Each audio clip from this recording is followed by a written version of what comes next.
there's this thing called TikTok brain. Have you heard of it? Sure. So it's called like people basically having ADHD, and to be completely honest, I'm always on my phone. It's not good. Unplugging for even a little bit and not touching anything, not doing anything, but being deep in your thoughts and reflecting. Because if you're just there to post pictures and to show off and to look cool, and you're doing it for no purpose whatsoever, then you're wasting your time. It sounds very simple, it isn't. And if you try to do it, you'll see it. Has a significant impact. If you don't do something about what's happening in the world right now, and if you're not making a positive impact, then you're implicit or complicit in whatever's going to come. Welcome back to another episode of Candid Minds with Dr. T. I'm your host, Dr. Tamir Aldad. Today, we're going to be discussing emotional regulation and social media. I'm here with my friend today, Younes Sadaghiani. Thank you very much for joining us. He's a political activist and a media personality who's done a lot of great work spreading his message across social media. But it'll be interesting to discuss and explore what that means for emotional regulation and mental health. Younes, thank you for being here today. Thanks for having me. So I think a lot of our listeners and our viewers navigate their social media and have it impacting them in many different ways. They are exposed to information, some that make them feel good, others that make them feel worse. Yeah. And it requires a lot of self-control to see and control the type of content you're exposed to, right? And navigating that content so it doesn't negatively impact you. Sometimes it's easy and sometimes it's difficult. Right. And being so active on social media, I'm curious, how have you been able to emotionally regulate yourself? Well, it can be quite addictive, I'm not going to lie, because obviously it plays with your dopamine centers. And you get a massive high when you post a video and it's doing really well and it's get hundreds of thousands of likes. So that is a high in itself. So don't let anyone tell you otherwise. But I think as long as you're using social media for work purposes and you're actually converting it to either money or to opportunities, then you shouldn't be on social media. That's what I think. Because if you're just there to post pictures and to show off and to look cool, and you're doing it for no purpose whatsoever, then you're wasting your time. So I think it's a new addiction, man. But can we stop it? No. There's this thing called TikTok brain. Have you heard of it? Sure. So it's called people basically having ADHD and just, social media is very funny because it's only the first 3 seconds of the video that's going to get people hooked. So you better have a good first 3 seconds. So it's, you go on social media all the time. You're just scrolling through videos. How much of a chance do you give every video you see? Probably 3 seconds. Yeah. Before you move on. You're just doom scrolling. Yeah, exactly. Mm-hmm. Yeah. So, it's called, look, every single thing that we have is a tool. You can use your pen to write a novel or a masterpiece of a book, or you can use it to stab someone in the eye. So it depends what you use it for. So social media definitely got its positives. I think the positives outweigh the negatives, but then there's some negative sides as well to it, for sure. And for you, a lot of your posts could be controversial. There's a lot of comments, a lot of feedback. There's a level of negativity that it attracts to, in addition to a lot of people supporting what you say. How do you control your reaction to negative messages, negative posts, things like that? It used to bother me, but even back then it didn't bother me so much because, as I said, I like fierce debate, and I'm not very neurotic, and I'm quite disagreeable as well. So I'm here to disagree with people, and I actually enjoy that process of debating with people and just taking an extreme position to their extreme position to have, reach a happy medium. I personally don't really care, okay? Because I think over time, those people, they filter themselves out. And the best way to deal with haters or with negative comments is to, elevate. And, because over time they will just run out of gas and energy and air and they will just fall by themselves. So I think I sort of filtered out a lot of the haters just naturally by just ignoring them, letting them comment on my posts, and then letting other people that agree with me attack them instead of me, directly. Sometimes I did if I thought they're misguided or there's some sort of to be able to help them somehow to change their minds. But then some people are just totally off it, or they're just trolls. So I ignore those people. And, over time, people filter themselves out. So I think 99% of the people that like and comment and message me, they've messaged me very, very beautiful things. 1% of the time you have an IRGC spy or like whoever, some idiot that's completely misguided, come and like say something on a post or like send you a direct message. Do you really believe the RGC has people on responding to posts on Instagram? No, it's proven that they have. They have Really? a whole Division division for social media, and they've got hundreds of thousands of accounts, and they usually operate them with bots, and they use it to spread Islamic Republic propaganda. They use it to like attack people that they disagree with. So yeah. Interesting. One thing you said that can be really helpful is some people might be misguided.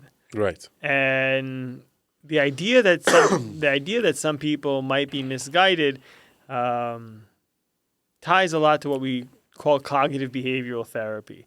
And it's the idea that you can rationalize for yourself that somebody else might think differently, and therefore they're saying what they're saying, and it's not a reflection of you.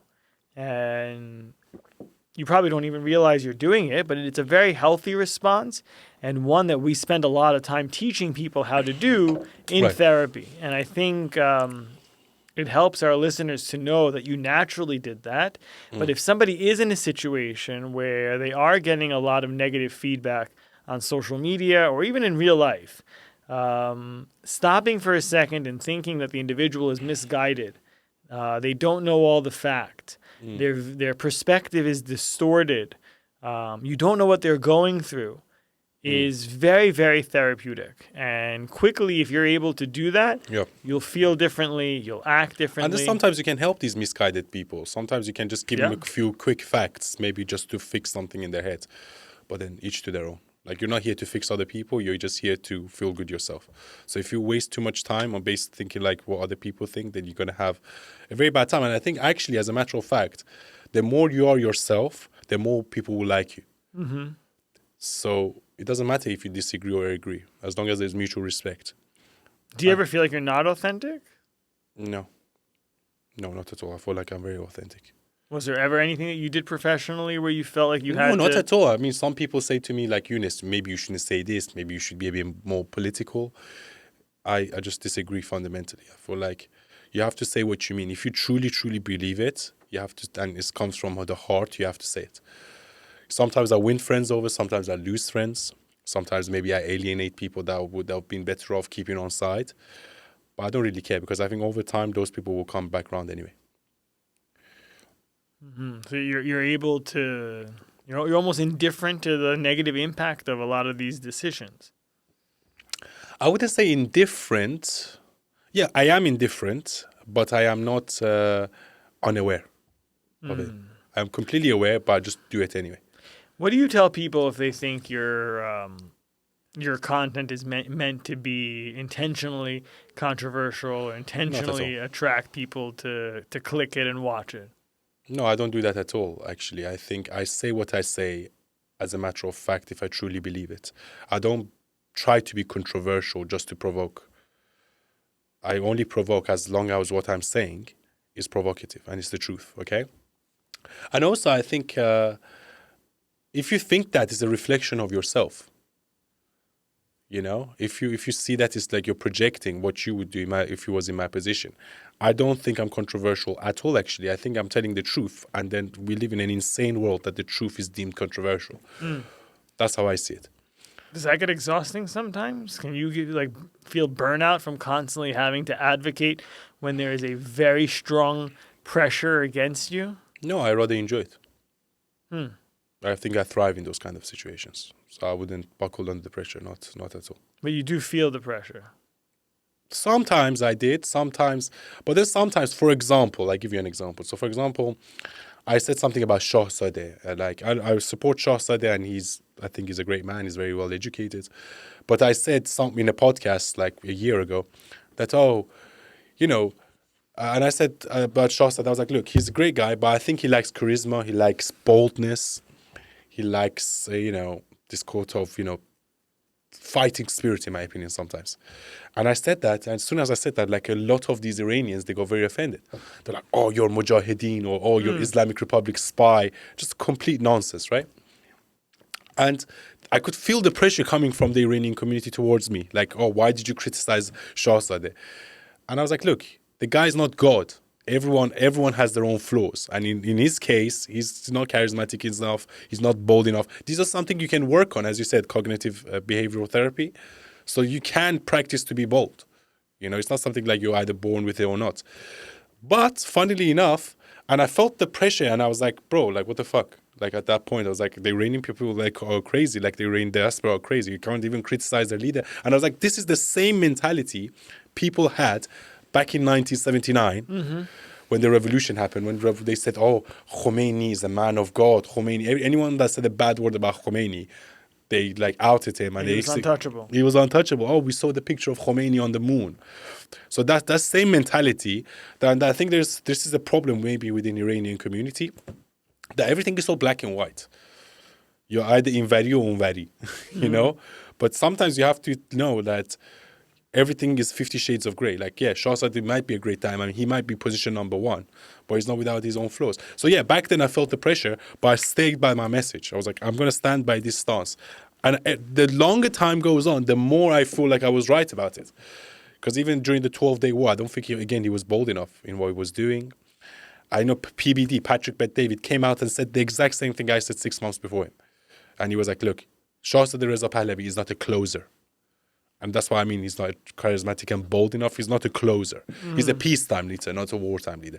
But I understand at this moment in time, he's our best option and we should all support him. I understand that much. But I think in order for a revolution to happen, you need a charismatic, bold leader that doesn't give a fuck. And I think he gives a fuck too much, Shahzadeh Reza Pahlavi. Yeah, well, I mean, I think he's also in a situation where he has to play both sides of the field. So he's... but I think I disagree with that fundamentally. He's scared to take risks because this is the closest he's ever been. So I think he's being very calculated because he doesn't want to lose it all. You know, you might see my point is once it's locked in and secured, you might still see a side of him that you haven't seen yet. Right. Maybe. You know, maybe like. But I think we need that boldness now. After I hope he's nicer when he's elected. Right. I mean, he's too nice now. Right, but it could actually be the opposite. Yeah, it could be once you hand him the keys. You might see a dark side. You might see a dark side. No, it's not good. I'm not saying it's good, but I'm saying once he has the security of like, oh, finally got here. He might have a different level of confidence. I don't think so. I just think he's... look, I always say, as long as you got majority of the people on your side, then you're doing fine, right?